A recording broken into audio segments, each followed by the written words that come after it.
근데 이제 외도를 했다 해서 거기서 굉장히 돌발적인 사건이 일어나잖아요. 그러니까 사실 이강은 그냥 호텔에 들어갔다 그래서 같이 나오는 것만 보여주려고 했을 것 같은데 갑자기 돌발적인 상황이 생겨서 그 사실은 출판사의 직원이지만 저 여자가 미니 누나라고 얘기를 해버리니까 그 사람의 사고가 그리고 그 뒤에 있어서 어쩔 줄 모르고 서 있었던 그 김수은이 사고의 현장에 있었던 김수은이 그거 자체가 엄청난 문학적 변곡점이 돼버린 거예요. 그리고 이 사건을 겪은 다음에 이제 허문호가 자기 강의실에서 문학적 변곡점이 무엇인가에 대해서 소개를 하거든요. 그리고 이 변곡점을 통해서 우리도 어머 진짜 저 여자가 죽었단 말이야 하면서 굉장히 이 드라마 자체에 확 본딩이 돼버리는 거예요. 그래서 그 부분이 되게 재밌었고 근데 작가들은 그런 게 있대요. 그러니까 내가 어떤 종류로 글을 쓰려고 했는데 등장인물이 자기 마음대로 움직이는 순간들이 있다고 하더라고요.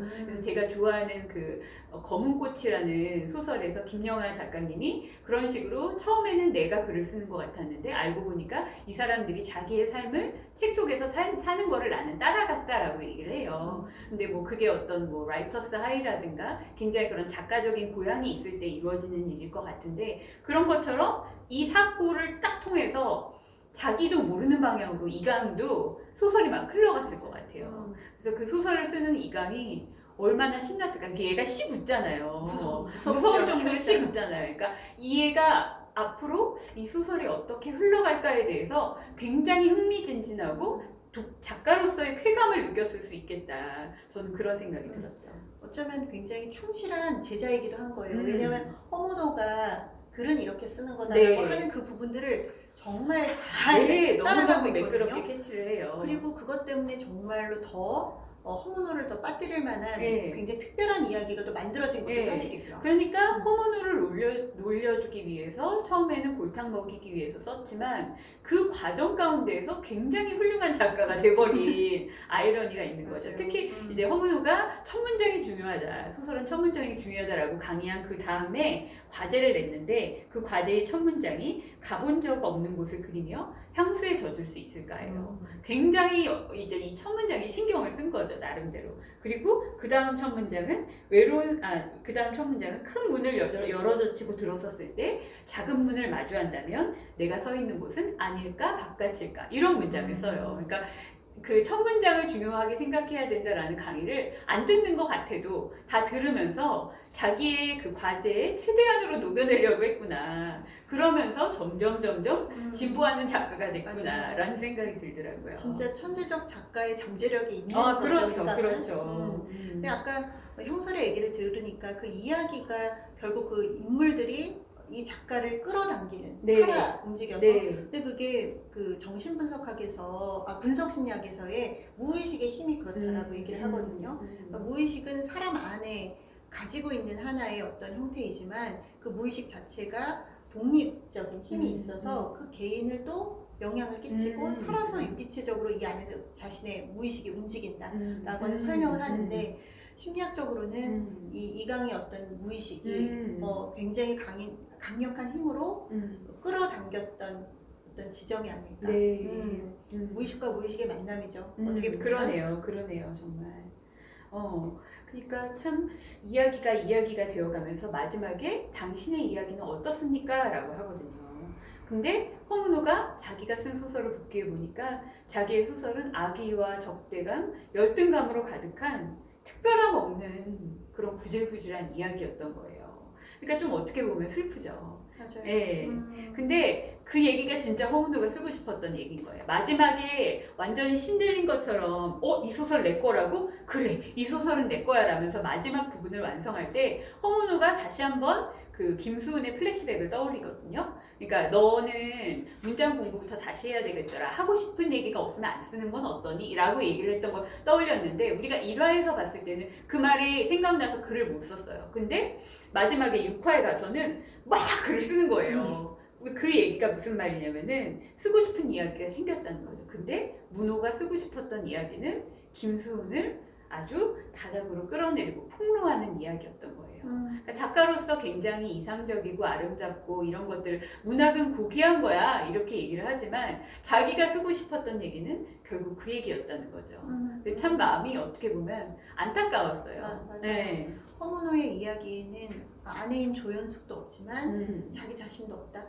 그렇죠. 그렇죠. 그게 되게 좀 슬픈 지점인 것 같아요. 그러니까 누군가를 미워하고 죽도록 끌어내리고 싶어하고 폭로하고 싶어하는 나의 민낯만 있을 뿐이었던 거죠.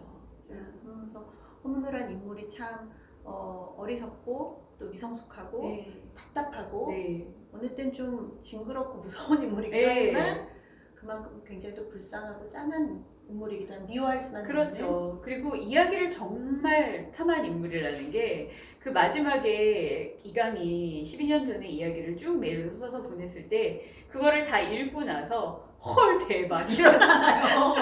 대박이라고 하잖아요. 근데 이게 너무 웃긴 거예요. 그 이야기에 이미 홀린 거야. 자기가 다 완전히 이제 바닥까지 파헤쳐진 12년 전의 기원, 복수의 기원을 알았는데도 이거가 이제 너무 자기가 이야기를 좋아하고 이야기를 탐하는 사람이기 때문에 그 이야기 자체가 대박 사건이 된 거예요, 말하자면. 그래서 그게 너무 재미있더라고요.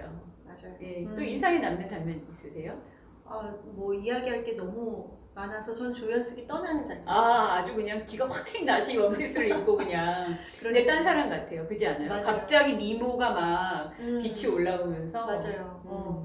또 왜냐하면 아까 전에도 얘기했지만 나는 듣기만 했던 인물이 이제 자신의 이야기를 하겠다라고 이제 나가는 부분에서 굉장히 인상적이었고 근데 그럼에도 불구하고 허문호는 그때에도 저 아내의 마음과 이야기를 듣지 못한 채 자기가 그래요. 하고 싶은 상상을 하거든요. 그래 맞아. 이강과 그렇고 그런 어떤 장면들이 펼쳐지는데 거기서 이강이 이런 와이프를 두고 이렇게 얘기를 하는데 그 말투 자체, 그 생각 자체가 너무나 이제 허문호스러운 생각인 거죠. 이강이 그런 느끼한 말을 하나 할까 싶더라고요, 저는. 네. 또 여기에서는 언제부터는가는 무엇이 진실이고 무엇이 허문호의 상상일까 혹은 허문호의 어떤 투사일까 하는 부분들이 되게 흐릿해지면서 좀 혼란스럽게 되는 게 또 이 드라마의 특징인 것 같기도 해요. 맞아요. 근데 참 그 현숙이 그렇게 립스틱을 싹 바르고 그리고 뭔가 뒤가 확 트인 원피스를 입고 뭔가 사람이 달라진 것 같은 느낌이 확 들잖아요. 그렇게 떠나버리는데 근데 이제 그러면은 그때부터 허문호는 조연숙을 생각할 것 같다는 생각이 저는 들었어요. 그렇죠. 네. 또 조연숙에 대한 어떤 상상, 그렇죠. 어떤 뭔가에 갇혀서 또 살겠죠. 그러니까 사실은 되게 이야기를 통해 잘 되고 싶었던 남자거든요. 이 남자는.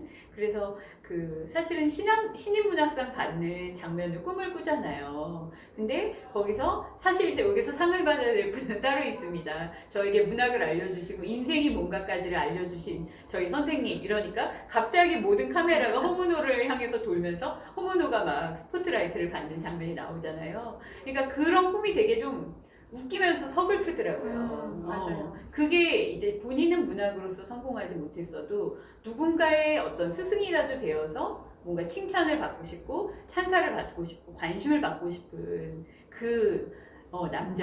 남자가 참 이제 최민식 배우가 웃기면서 슬프고 또 되게 한심하면서도 또 마냥 미워할 수 없게 그렇게 나왔던 것 같아요. 특히 1화 마지막 장면 기억나세요? 뛰어가면서 네, 시험 좀 쳐가지고 거의 진짜 젊어진 듯한. 네, 그때 20년이 막 뛰면서 막 이런 거 하고 세레모니 막 이런 거 하고 너무 귀여운. 네, 너무 귀여웠잖아요. 그래서 그 장면이 진짜 1화를 딱 끝나면은 그 장면이 이어서 볼 수밖에 없게끔 만드는 되게 큰 접착제 역할을 했던 것 같아요. 맞아요. 네. 저는 근데 이 드라마에 또 관통하고 있는 그 재능에 대한 주제도 사실 얘기해보고 싶거든요. 네. 예술 영역에서 종사하는 사람들이라면 모두 이 재능에 대한 생각을 안 해볼 수가 없는데 재능은 타고나는 것이다. 그래서 아무리 노력해도 따라갈 수 없는 어떤 일인자가 늘 앞에 있고 상대적인 괴로움이 늘 있다고 생각하거든요. 그렇죠. 그래서 이 부분에 대해서도 좀 얘기를 나눠보면 어떨까. 네, 저 옛날에 김지훈 감독님, 그러니까 죽거나 아니지 그게 아니라 그 조용한 가족으로부터 시작해서 작품을 만드신 김지훈 감독님이 신의 21에 예전에 기고하셨던 칼럼이 있어요. 그러니까 그게 바로 모차르트와 살리에리를 다룬 건데, 모차르트의 재능에 살리에리가 너무 막 격분하고 막 너무 속상해하고 하나님을 막 원망하고 이렇잖아요. 근데 사실 타인의 재능에 너무 관심을 두면은 나의 삶은 힘들다는 거죠. 그러면서 그냥 악보를 딱 우연히 펼쳐보고, 아니 이놈은 어떻게 이런 곡을 쓸 수 있지? 하고서 딱 접고서, 아 근데 오늘 저녁은 뭘 먹지? 라고 말할 수 있는 사람이었다면 그렇게 살리에리가 힘든 삶을 살지는 않았을 것이다. 그래서 너무 타인의 재능에 관심을 가지고 막 그거에 몰두하는 거는 나를 깎아먹는 일이고 나의 어떤 지나친 면, 치우친 면이 된다. 그런 얘기를 쓰신 적이 있어서, 저도 가능하면 남의 재능을 보면 너무나 탐이 나고 너무나 부럽지만, 그런 상황에서 내가 너무 열패감을 느끼지 않도록, 아 그럼 오늘 저녁은 뭐 먹지? 로 시선을 돌릴 때가 있어요. 그래서 그 마음이 뭔지 알 것 같아요. 맞아요. 그래도 실제 하는 고통이긴 하잖아요. 그럼요. 그런 고통 느낀 적 있으세요? 그런 고통, 저는 뭐 피아노를 치잖아요. 네. 근데 예전에 피아노를 치든 아니면 노래를 하든 그런 영역을 너무 좋아했어서 네. 그 예술적 재능이 있는 사람들에 대한 부러움이 있었던 것 같아요. 근데 저도 아예 뭐 예를 들어 없는 거 아니잖아요. 없는 건 맞아요. 재능이 없는 건 아니지만 또 근데 그만큼의 재능이 없다는 것도 알았거든요.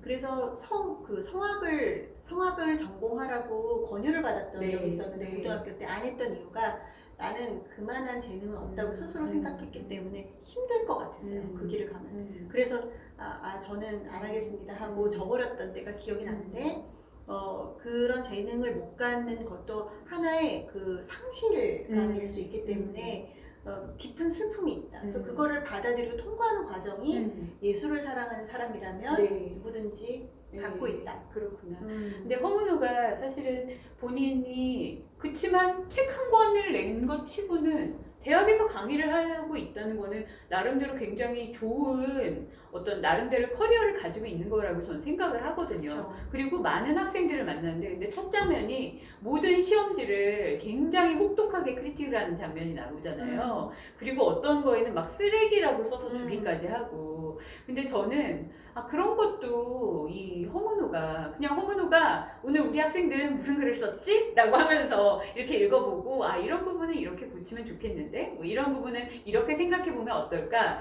라고 첨삭을 해줄 수도 있잖아요. 근데 그게 아니라 막 너무너무 점수를 박하게 주고 어떤 거는 쓰레기라고 하고 볼 거 하나도 없어, 제대로 된 놈은 하나도 없어 라고 얘기를 하는 것이 어떻게 보면은 그렇게 살지 않을 수도 있잖아요. 그리고 김수훈과의 과거의 그림자에 네, 너무 벗어난, 그냥 압도가 돼버린 거죠. 어떤 증거이죠. 네. 그래서 좀 딱했어요, 그런 모습들이. 맞아요. 그리고 어디서든 간에 그 빛을 발견할 수 있는 눈이 있었으면 좋았을 걸. 어떤 학생, 물론 그 원고를 냉끄줄 소년이라는 원고를 본 거지만, 냉끄줄 소년이라는 원고 말고도 다른 학생들도 뭐 한 줄, 두 줄을 써도 거기에서 하고 싶은 얘기를 쓴 학생들이 있을 수도 있잖아요. 맞아요. 그래서 가르치는 자로서의 즐거움을 조금 더 느꼈으면 좋았을 텐데 라는 생각이 들었죠. 그러니까 그런 걸 보면 개인이 균형을 갖는다는 것, 혹은 여러 가지 모습을 통합해야 된다는 게 얼마나 중요한 건지를 또 느끼게 되는 것 같아요. 네. 왜냐하면 우리가 인생에 있어서 나라고 하는 어떤 정체감이라든가 삶의 의미를 어떤 한 가지 요소에만 많은 로딩을 주고 있으면 성장도 할 수 없고 행복도 찾을 수 네. 없다고 생각하거든요. 허문호한테 소설을 쓴다라고 하는 소설가라고 하는 역할을 혹은 이미지는 그 인생에 있어서 단 하나만 있는 게 아니라 그렇죠. 여러 가지가 있을 수 있잖아요. 조연숙이 정말 좋은 남편이 될 수도 있고 아까 얘기한 대로 좋은 교수가 될 수도 있었는데, 이 사람은 오직 소설가, 재능 있고 성공해야 되는 소설가 하나만을 붙들고 살았기 때문에 그것만 자신이었던 거죠. 그래서 다른 모습들은 나라고 생각하는 어떤 마음이 부족했기 때문에 그게 그 사람을 행복하게 하지 못했다. 그러니까 허문호의 침실도 보면은 너무나 조그만 베드에 양옆으로 다 책이 다 이렇게 있고 책으로 둘러싸인 아주 협소한 공간이잖아요.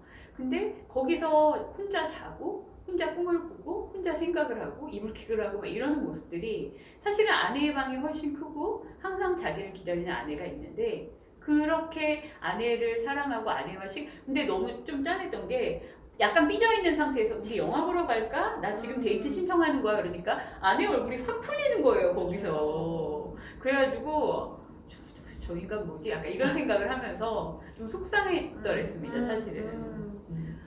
혹시 재능이 없다고 생각해서 슬퍼하는 사람들에게 건넬 음. 위로와 응원이 있을까요?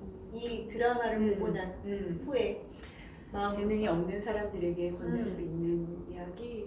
그러니까 삶에서 작은 행복을 찾아야죠. 그러니까 크고 확실한 행복에 크고 확실한 불행에 압도되지 말고 그냥 내 일상에 있는 작은 행복을 찾는 거 외에는 큰 방법이 없는 것 같아요. 그리고 항상 생각해야 됩니다. 그럼 오늘 저녁은 뭐 먹지? 이걸 생각해야 됩니다. 좋은데요? 네. 저는 그런 생각도 했어요. 그러니까 허문호가 이강의 어린 시절 그 아이에게 저 얘기는 굉장히 구질구질하고 별로 특별할 게 없어라고 했지만 그 태도로 자신 인생의 이야기를 대하고 있을 것도 그렇죠. 생각을 하거든요. 네, 맞네요. 그래서 내 인생에는 특별한 이야기가 없다라고 우리가 그렇게 자칫 생각할 수 있지만 잘 들여다보면 우리 인생 안에도 내 보잘것없는 삶 속에도 특별한 이야기가 있다라는 것을 믿는 힘도 필요하지 않을까 생각해 봅니다. 네. 이 후안 마요르카의 책에서 맹구줄 소년이라는 제목을 이 대본 안에서 사실은 허문호 역할에 해당하는 헤르만이라는 사람이 지어요. 그러니까 허문호가 짓는다고 생각하면 되죠, 우리가 쉽게. 근데 맹구줄 소년이라는 제목을 지으려고 하는데 이강, 여기서는 클라우디오라고 하는 소년인데 이강은 저는 허수라고 짓고 싶어요 라고 얘기를 해요. 근데 저희가 넷플릭스 시리즈에서는 세윤이한테 코딩을 가르치잖아요. 근데 대본 안에서는 수학을 가르쳐요. 그래서 수학을 가르치는데 얘가 허수를 이해를 못하거든요. 근데 허수를 이렇게 설명을 해요.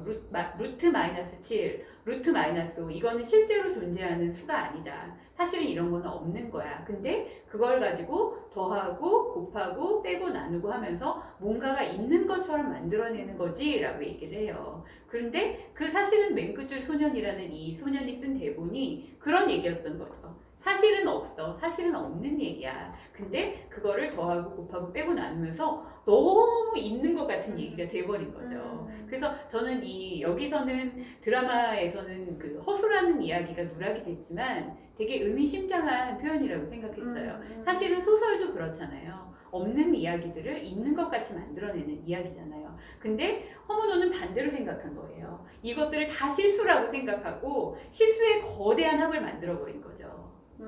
거기에서 허문호의 패착이 있었습니다. 허수를 알아보지 못했어요. 네, 허수를 알아보지 못했어요. 우리도 허수를 알아보는 눈이 있어야 인생을 지혜롭게 잘 살까요? 글쎄요. 근데 어떤 때는 이런 어떤 극적인 상황이 아니라면 허수와 실수를 분별하려고 하는 분별제 자체가 과연 우리에게 얼마나 있을까. 저는 사실은 사람들을 어떤 계산하거나 뭐 이 사람은 이렇겠지 저렇겠지라고 판단을 하는 것 자체가 사실은 어떨 때는 무의미하다고 느껴질 때가 있거든요.